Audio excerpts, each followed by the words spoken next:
Buenas tardes, en esta oportunidad vamos a realizar la inmovilización de los miembros inferiores en caso de una emergencia o un accidente. En este caso nos encontramos en un accidente de tránsito donde el paciente no puede movilizar el miembro inferior derecho, ¿no? Para ello siempre es importante saber localizar la zona del dolor o saber en qué zona el paciente presenta dolor. Para ello, como el paciente está consciente, le voy a preguntar, señor, ¿en qué parte le duele? ¿En qué parte de la pierna derecha le duele? A la altura de la rodilla. A la altura de la rodilla. Para poder realizar una inmovilización voy a utilizar mis férulas. En este caso, por ejemplo, para brindar unos primeros auxilios podría utilizar unas tablillas, un cartón rígido, y en caso, por ejemplo, de si no tengo vendas a la mano, podría utilizar un cinturón, una correa o una tela. Como yo tengo mis ferulitas, voy a utilizarlas para poder inmovilizar la pierna, ¿no? Voy a colocar las férulas. Primero voy a colocar la pierna derecha, ¿no? Y voy a colocar las férulas tanto en la cara interna de la pierna como en la cara externa. Y con apoyo de la venda voy a empezar a realizar el vendaje, ¿no? En caso si de repente tenemos una persona que nos pueda ayudar, sería pues sería lo correcto, ¿no?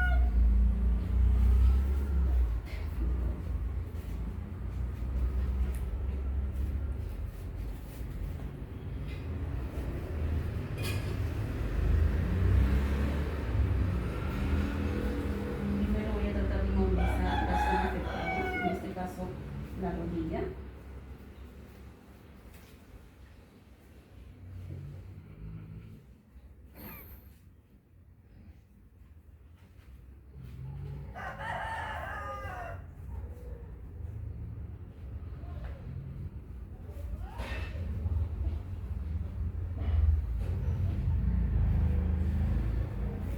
Luego de haber inmovilizado la rodilla, voy a continuar con el vendaje de toda la pierna para que la inmovilización sea más completa.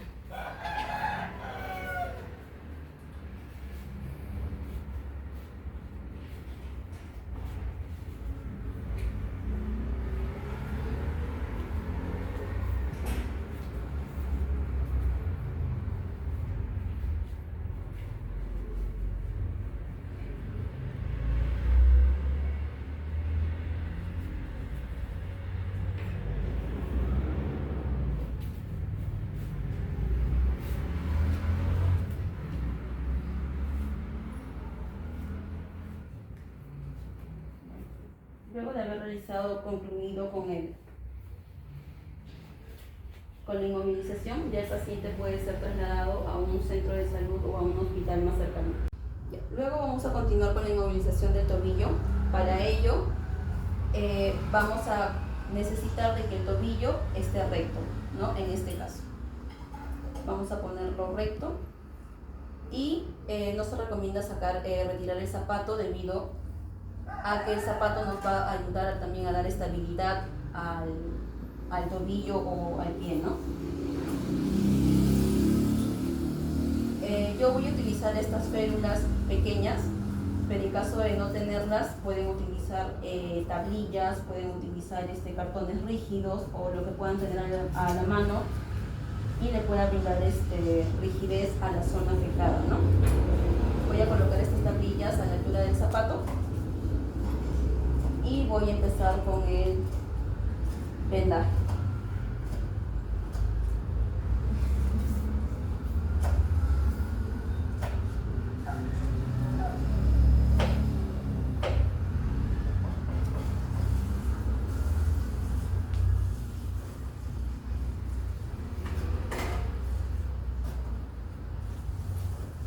Para ello voy a hacer un vendaje en 8 o en X, para que me pueda ayudar a darle más soporte, más estabilidad al tobillo.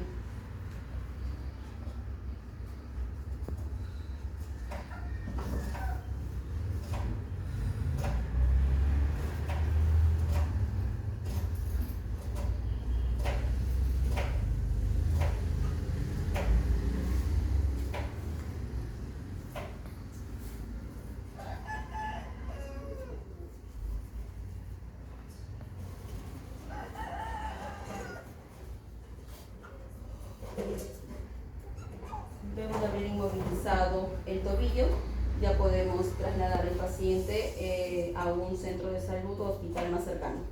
Gracias. Ok, a partir de ahora vamos a hablar sobre los dos tipos de vendajes. Uno que va a ser un vendaje de mano y muñeca y otro que va a ser un vendaje de soporte para el hombro. Ahora, este vendaje, ¿qué es lo que busca? Busca estabilizar la articulación de la muñeca y el dorso de la mano mediante una presión uniforme, o sea, una comprensión, limitando movimientos bruscos para que puedan agravar una lesión menor. En este caso, utilizando el sujeto de pruebas que es mi abuelo. Hoy vamos a ver cómo se realiza un vendaje correcto para proteger la mano y la muñeca ante un esguince o una torcedura. Lo primero que debemos hacer, como ya han visto ahí, es asegurar la base. Iniciamos dando un par de vueltas de fijación en la muñeca para asegurar la venda. Luego pasamos de forma cruzada hacia el dorso de la mano y rodeamos la palma. La clave aquí es la técnica en 8. Esto nos permite dar firmeza a la articulación sin perder la movilidad en los dedos. Aquí es muy importante que el vendaje quede firme para dar soporte, pero no demasiado apretado para no cortar la circulación.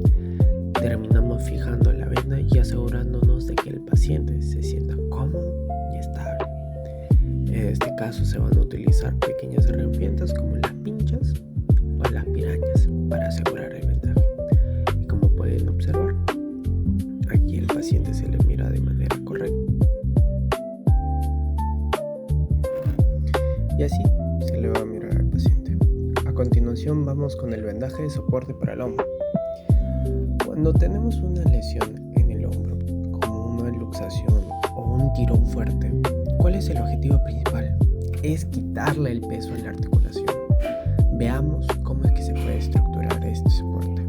Para esto se le va a pedir al paciente que haga un pequeño agarre en el vendaje para que nos sirva de ayuda. Vamos a utilizar una venda ancha que pasa por encima del hombro sano para distribuir la carga. Luego envolvemos y abrazamos el antebrazo y el codo del lado afectado, manteniéndolo en un ángulo de flexión natural de 90 grados. Esto actúa como un cabestrillo de alta estabilidad. Cruzamos, como vemos ahí, y fijamos la venda en la espalda para evitar que el brazo se desplace hacia adelante. Con este vendaje logramos un reposo absoluto.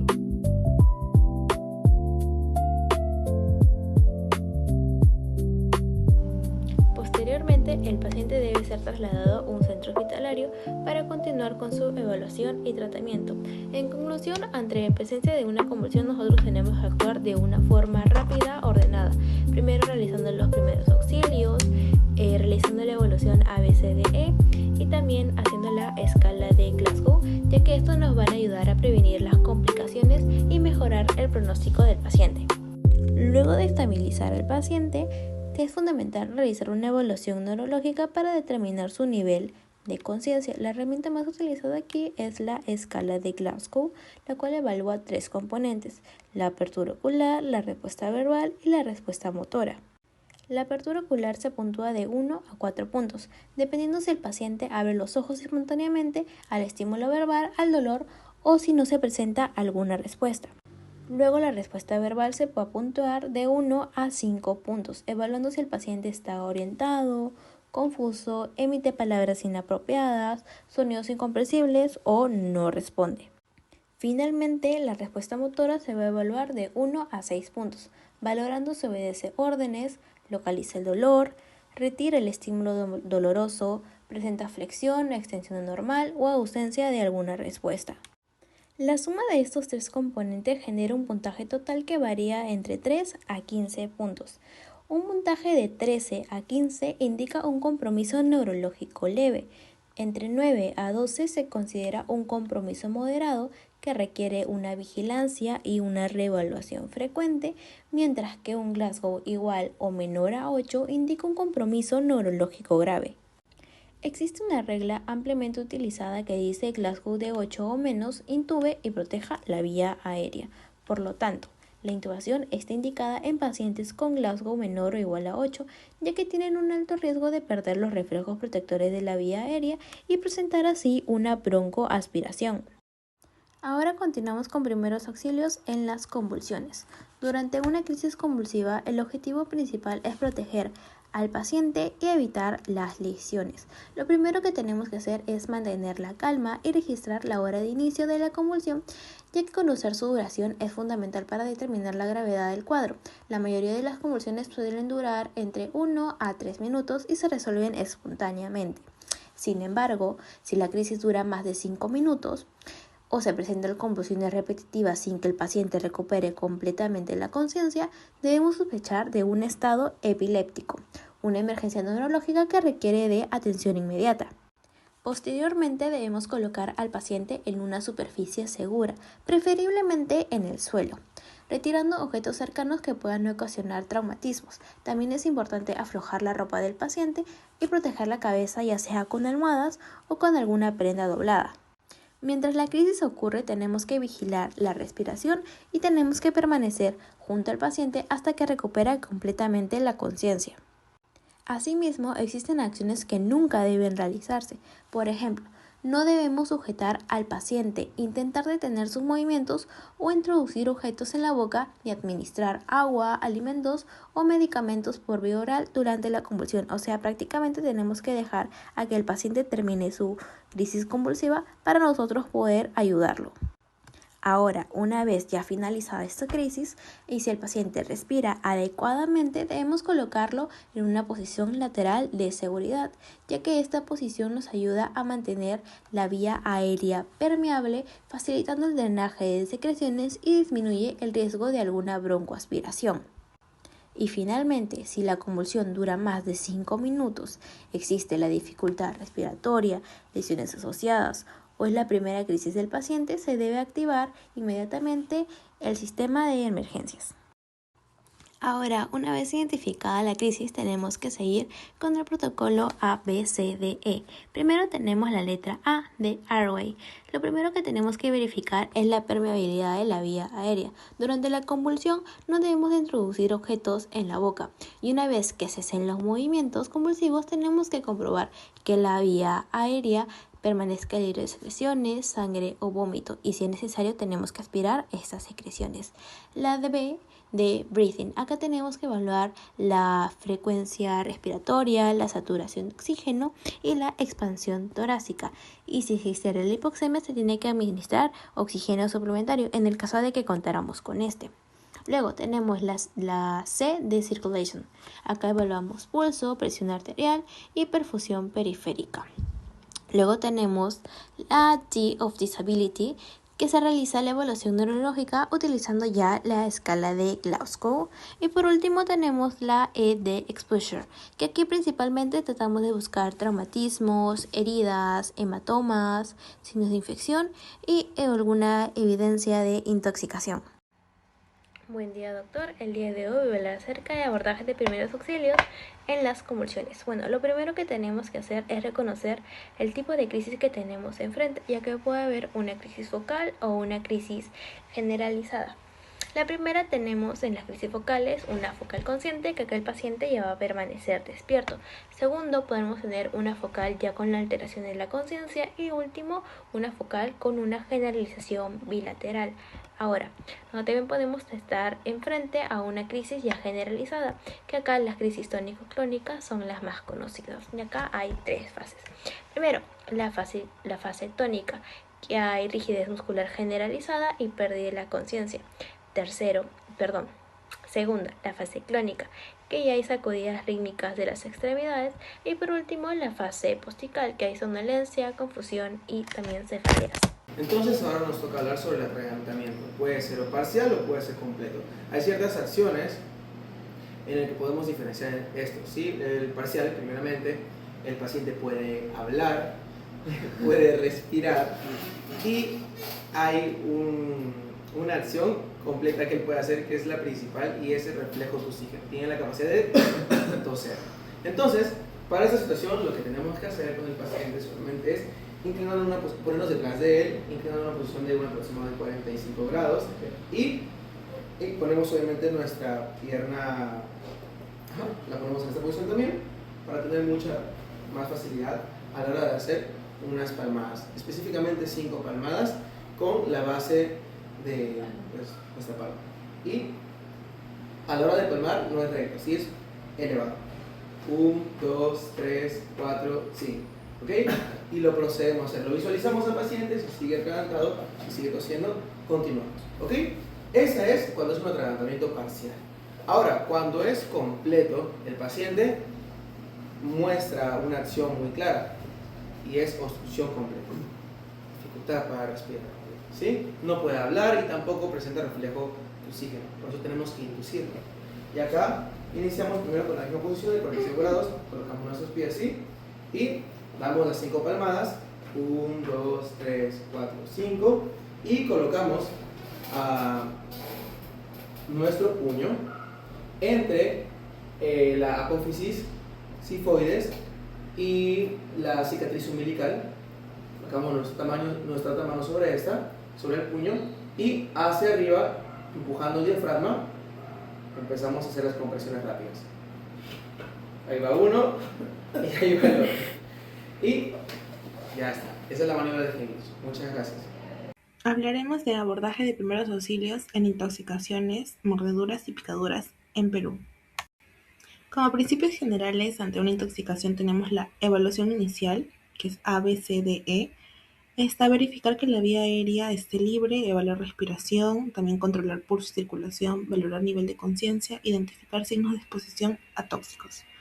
Como medidas generales está retirar a la víctima de la fuente de intoxicación, también identificar el agente tóxico, mantener la calma y solicitar ayuda médica y conservar envases, etiquetas o muestras del producto.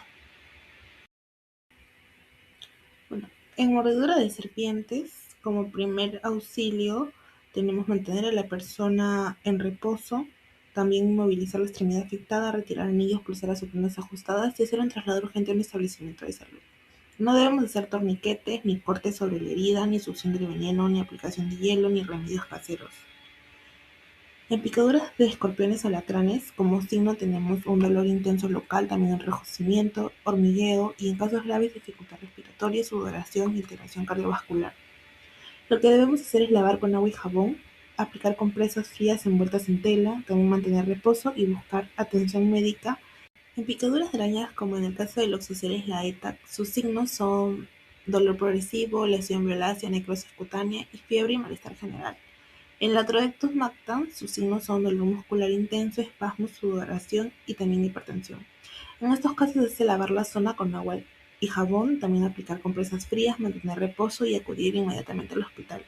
Lo que no debemos hacer es cortar la lesión, ni exprimir y tampoco aplicar sustancias irritantes. En el caso de las mordeduras de perros y gatos, lo que debemos hacer es lavar inmediatamente con agua y jabón durante 15 minutos. También controlar el sangrado, cubrir con gasas limpias y acudir a un establecimiento de salud para evaluar si se pone una vacuna antirrábica, también profilaxis antitetánica y el manejo de antibióticos según el caso.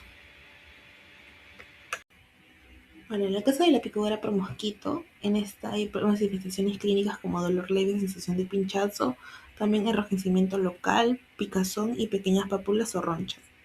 Lo que se debe hacer es lavar la zona con agua y jabón, también aplicar compresas frías durante 10 a 15 minutos, evitar rascarse para poder prevenir la infección y en caso de mucha picazón poder utilizar un antihistamínico según la indicación médica. Bueno, en el caso de las mordeduras humanas, estas tienen un alto riesgo de infección por las bacterias presentes en la boca. Como primeros auxilios se debe lavar inmediatamente la herida con abundante agua y jabón durante 10 a 15 minutos. También permitir un leve sangrado inicial si existe, cubrir con gasa o apósitos limpios y acudir a un establecimiento de salud para una evaluación. Bueno, como la evaluación médica posterior se hace una profilaxis antitetánica si se corresponde. También la valoración de riesgo de hepatitis B, hepatitis C o de VIH según el contexto y considerar un antibiótico profiláctico. No debemos de aplicar alcohol, ni café, ni pasta dental, ni ningún remedio casero sobre la herida y también, no cerrar la herida de una mordedura profunda sin una valoración médica.